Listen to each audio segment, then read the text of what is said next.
வணக்கங்க. மாடி தோட்டத்தில் சாமந்தி பூக்கள் இந்த அளவுக்கு நிறைய பூ பூத்துட்டு இருந்த செடி இப்போ வந்து பூக்கள் வந்து கம்மியாகிருச்சுங்க. போன வருஷம் புரட்டாசி மாதத்துலேருந்தே சாமந்தி பூக்கள் பூக்க ஆரம்பிச்சிருச்சுங்க. இப்போ வந்து இந்த வெயில் காலம் வந்ததையுமே கம்மியாகிருச்சுங்க. பூக்களை பறிக்காம விட்டதுனால பூக்களும் வெளுத்த மாதிரி ஆயிடுச்சுங்க. அங்கே ஒரு பூ இங்கே ஒரு பூவுமா தாங்க பூக்குது. இப்படி பூத்து முடிஞ்ச செடிகளை நாம் மீண்டும் நல்லா அடுத்த சீசனுக்கு நிறைய பூக்கள் கொடுக்கறக்கு என்னென்ன உரங்கள் கொடுத்து பராமரிக்கணும், இந்த செடியையும் எப்படி நம்ம பராமரிக்கிறது அப்படிங்கிறத இன்றைக்கி இந்த வீடியோவில் பார்க்கலாங்க. அதை பார்க்குறக்கு முன்னாடி இந்த வெயில் காலத்தில் என்ன பூக்கள் அதிகமாக பூக்குன்னு பார்க்கலாங்க. மல்லிகைப்பூ தாங்க. மல்லிகைப்பூ இது வந்து போன வருஷம் எங்கள் செடியில் மாடித்தோட்ட செடியில் பூத்த பூக்களுங்க. இந்த வருஷம் இப்போ தான் நான் உருகி விட்டு உரங்கள் எல்லாம் கொடுத்து இருக்கிறேன். இப்போ வச்சு கொஞ்சம் கொஞ்சமாக மொட்டுக்கள் விட்டுட்டுருக்குதுங்க.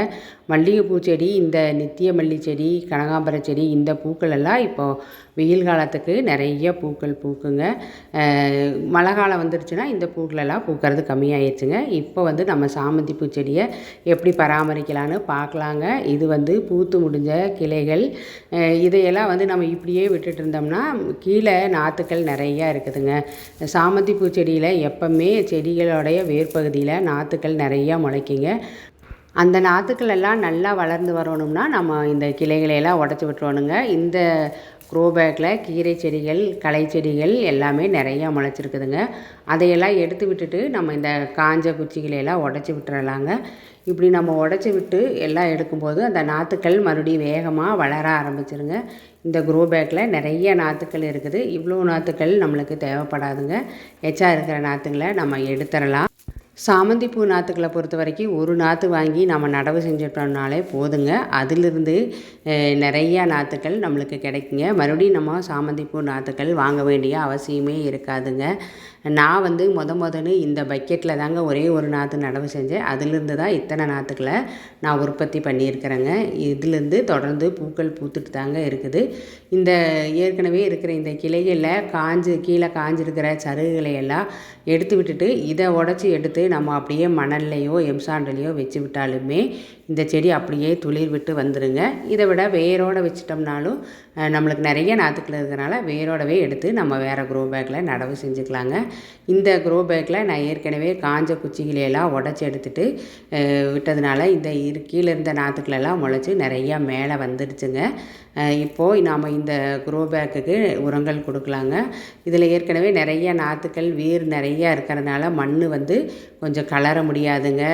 அதனால் நம்ம லைட்டாக கிளறி விட்டுட்டு இதுக்கு உரங்கள் கொடுத்துக்கலாங்க. இல்லை இந்த கஷ்டமெல்லாம் வேண்டாம், நம்ம வேறு ஒரு க்ரோ பேக்லேயே நடவு செஞ்சுக்கலாம்னு நினச்சோம்னா ஈஸியாக ஏற்கனவே இருக்கிற நாற்றை எடுத்து நம்ம அடுத்த க்ரோ பேக்கில் நடவு செஞ்சுக்கலாங்க. இந்த க்ரோ பேக்குகளை நம்ம வெளியே எடுத்துகிட்டு வேறு செடிகள் கூட வச்சுக்கலாங்க. இப்போ வந்து நான் இதுக்கு காய்கறி கழிவு உரம் தாங்க கொடுக்க போகிறேன். எங்கிட்ட வந்து காய்கறி கழிவு உரம் தாங்க இருக்குது. நம்மக்கிட்ட இயற்கையான உரம் எந்த உரம் இருந்தாலும் கொடுத்துக்கலாங்க. ஆட்டுச்சாண உரம், மாட்டுச்சாண உரம், மண்புழு உரம்னு எந்த திட உரங்கள் வேணாலும் கொடுக்கலாங்க. நம்ம எந்த வித கெமிக்கல் உரங்களும் கொடுக்க போகிறதில்ல. இது இயற்கையான உரங்குங்கிறதுனால என்ன உரங்கள் இருந்தாலும் கொடுக்கலாங்க. இப்போ இந்த உரம் நான் வந்து கொஞ்சம் அதிகமான அளவிலேயே கொடுத்துக்கிறேங்க. ஏன்னா நாற்றுக்கள் வந்து நிறைய நாற்றுக்கள் இருக்கிறதுனால நம்ம அதிகமான அளவில் கொடுக்கும்போது தான் அதுகளுக்கு தேவையான சத்துக்கள் கிடைக்குங்க. இந்த மாதிரி நம்ம காய்கறி கழிவு உரத்தை போட்டுட்டு அப்போவே தண்ணி ஊற்றி விட்டுறணுங்க. நம்ம தண்ணி ஊற்றி விடாமல் விட்டுட்டோம்னா அந்த இதில் இருக்கிற நுண்ணுயிர்கள் எல்லாம் செத்து போயிருங்க. இப்போ வந்து மேலே இருக்கிற நான் இலைகளுக்கு மீன் அமிலம் ஸ்ப்ரே பண்ணி விட போகிறேங்க. இது நம்ம 1 லிட்டருக்கு 10 மில்லி எடுத்துக்கலாங்க. அதுக்கு மேலேயும் எடுத்துக்கலாம், எந்த வித தப்பும் இல்லை. நம்ம இயற்கையான உரங்களை அதிகமான அளவில் கொடுக்கும்போது செடிகளுக்கு எந்த வித பாதிப்பும் வராதுங்க. இந்த ஸ்ப்ரேயரு இது 2 லிட்டர் ஸ்ப்ரேயரில் நான் ஊற்றி இப்போ இது மேலே வந்து எல்லா இலைகளும் நினைகிற அளவுக்கு அடிச்சுக்கலாங்க. நம்ம சொட்டை இல்லாமல் நல்லா நினைகிற அளவுக்கு அடிக்கலாம். இது மண்ணுலேயும் விழுகிற அளவுக்கு கூட அடிக்கலாங்க. மண்ணுக்கு எச்சா இருந்தால் நம்ம இந்த மண்ணுக்கு கூட இந்த மீன் அமிலத்தை ஊற்றி விடலாங்க. மீன் அமிலத்துக்கு அவ்வளோ நல்லா பவர் இருக்குதுங்க. நம்ம திரவ உரங்கள்லையே நான் வந்து இந்த மீன் அமிலத்தை தாங்க அதிகமான அளவில் உபயோகிக்கிறேன். இந்த செடிகளோட வளர்ச்சி நல்லா இருக்குதுங்க மீன் அமிலம் கொடுக்கும்போது. மீன் அமிலம் தயார் செய்கிறது ரொம்பவே ஈஸி தாங்க. அதிகமான மூலப்பொருட்கள் எதுவுமே தேவையில்லை. நம்ம மீன் கழிவு அது நம்ம காசு கொடுத்து வாங்க வேண்டிய அவசியம் இல்லைங்க. நம்ம சமைக்கிறதுக்கு வாங்கும்போதே அந்த கழிவே போட்டாலே போதுங்க. அது கூட நாட்டு சர்க்கரை கலந்து நம்ம ஒரு டப்பாவில் போட்டு குலுக்கி விட்டுட்டு 1 மாதம் ஆனாலே நம்மளுக்கு அந்த மீன் அமிலம் ரெடி ஆகிருங்க. மீன் சமைக்கிறதுக்கு வாங்காதவங்க வாழைப்பழ கரைசலை அதே மாதிரியே தயார் செய்யலாங்க. மீன் அமிலத்தில் என்ன பவர் இருக்குதோ அதே பவர் வாழைப்பழ கரைசல்லையும் இருக்குதுங்க. நான் இப்போது எல்லா க்ரோ பேக்குகளுக்குமே காய்கறி கழிவு உரம் கொடுத்து மீன் அமிலத்தை அடித்து விட்டுட்டேங்க.